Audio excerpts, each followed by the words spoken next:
Okay, next up is a musical industry legend.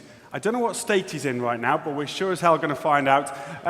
He is part of a band that sold more than 25 million albums around the world. He's won more awards than John McGuinness has won trophies. Brit Awards, MTV Music Awards, MTV Video Awards, you name it, he's done it. The band is, of course, The Prodigy, and he is Keith Flint. But as you all know, he's a massive fan of motorbikes. And this year, he will have a team at the TT for the very first time, and he's got a great rider in Steve Mercer as well. Ladies and gentlemen, this should be interesting. Please welcome Keith Flint and Steve Mercer.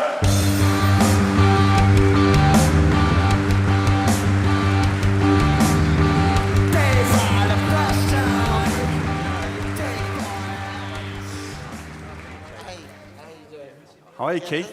How are you? Nice to see you. I think some Mike's there for you boys, that's it. I think Keith might have had a little drink this afternoon. Yeah, I might have a little.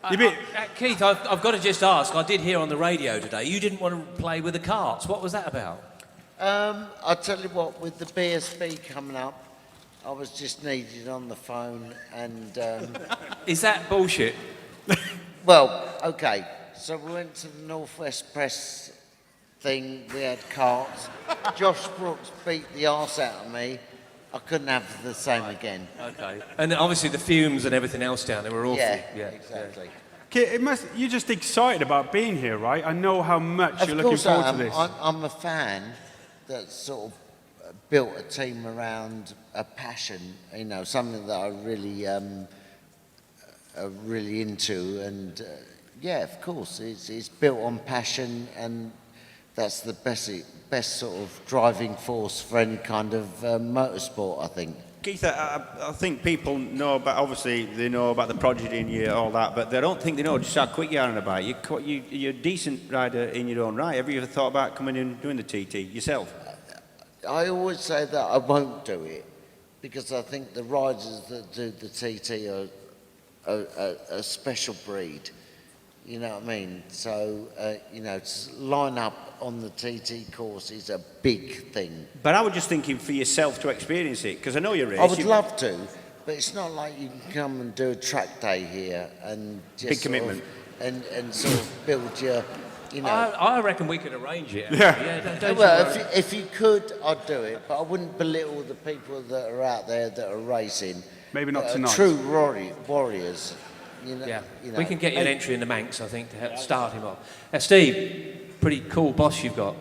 Yeah, definitely. I mean, what he's just said, he's answered it really. I mean, Keith's like dead passionate about it, and he loves the atmosphere and soaks it up. And you know, it's great for him to be around, and it's great for riding with him. It's it's good fun to be around, and we've got a great little team and good bikes, good team, good mechanics. And also, you must have the best tunes on the start line, surely. Of course. Yeah, for sure. Definitely. Full of it, is it? Definitely. Ready to race. For me, it's a big year for you. You've done your apprenticeship, you've shown what you can do, you're getting in the top 10 now for the first time last year, and you've got good bikes, and you're settled. This is a big chance for you this year. Yeah, for sure. I mean, since for the last sort of 4 or 5 years I've been racing, I've only come to the TT with one bike, either a superstock bike or a super bike, and I've never really done all the classes, and I've never sort of done the proper preparation beforehand, and most of the time I've done my bikes myself, and it's just good to go racing and just jump on a bike, not have to worry about putting fuel in it, putting tyres on it, and just get on with riding the bike. And that's the opportunity Keith's given me, and it's a great opportunity. But the opportunity is not because we're friends, it's because he's a doer. Yeah. I respect Steve, he's one of us. I've followed him through MRO and through his career, and we've always been mates, but he's a doer. He's a top 10 rider. He's the governor. He's the governor. You're the governor. Are you going to be in the pits? Are you going to be in there with the fuel? Of course I am. I've moved, our June commitments as far as the band's concerned is a massive commitment. But I've moved all the shows. They've been scattered far and wide. And I'm going to have 2 weeks here. You've had to tell all the other guys that, sorry, TT's on. Yeah, I did. Yeah. And it's the first time in 23 years that I've pulled that trump card to say, right. this is us. This is my time off. Well, we said how big the TT was, but we didn't realise it was bigger than Prodigy, and the whole world's having to shut down until it's over. They will. You know, What's your... the TT is a massive thing, and I do have to say that the team come here humbly. You know, I have a profile which is in music, but not in the TT. Can I just say how humble you are with that, though? Because I watched Keith arrive this morning at the airport and got into a VW Golf with about 7 others and didn't moan at all. Not at all a diva. You just love the crack, don't you? Of course not. But, you know, my enthusiasm in motorsport has kept me grounded because, you know, these guys are the true warriors. You know, what I go and do is effortless in comparison to a man that lines up at the TT and puts himself in the grid. And also the TT is not like a short circuit where you line up with 20 other people. You know, you're one in line, you're put into the barrel of the gun, so to speak, and you're fired out. And you're man and machinery over 17 miles of course. Yeah, we do need a track day. Yeah. He does. If you do that, you're going to get wet. Yeah. Actually, if it's 17 miles, you could win it, but no, we'll sort it out, don't you worry. Of course, yeah. Steve, what's your preparation leading up to the TT? What races are you doing?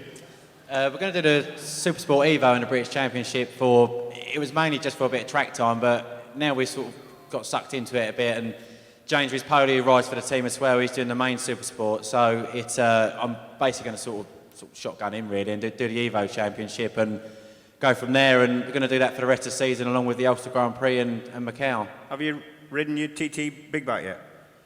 I've had a little go on it around Cartagena. It's quick enough. It's a quick bike. Ex-Tyco bike, yeah? Yeah, it is. Yeah. So yeah, no, it should be. Well, it's not. It should be. It will be competitive. It's me to.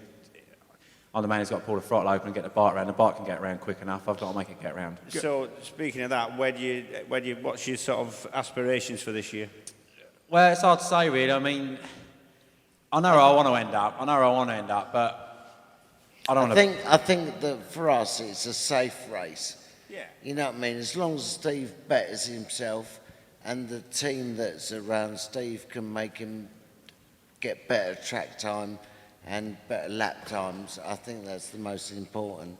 Boys, we're going to move on really quickly. We've had loads of tweets from probably people in here and around the world as well. I can't read all of them. There's a couple saying, O'Kel's backing you this year. There's, what time do you start drinking? There's a lot of drinking chat on here. But just quickly, Keith, yes. There is one question on here, and yes and no answer maybe. Yeah. Would you swap all the music success for a TT win? I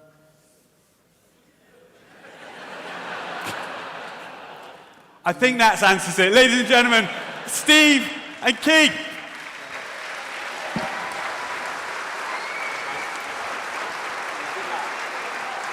Cheers, mate.